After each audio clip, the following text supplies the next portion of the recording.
করতে হবে আলেমদেরকে। এই জন্য জনগণকে বলা হয়েছে ফাস আলু আহলা যিকর ইন কুনতুম লা তা'লামুন।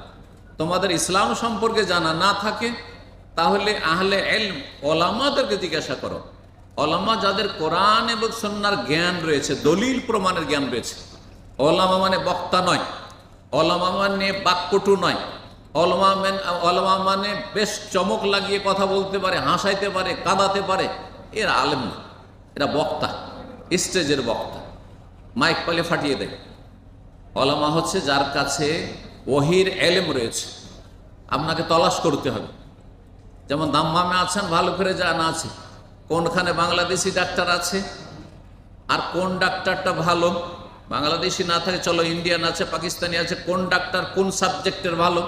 আমার চোখ দেখাইতে হবে, চোখের ভালো ডাক্তার কোন ক্লিনিকে আছে। আমার হার্ট চেক আপ করাইতে হবে, হার্টের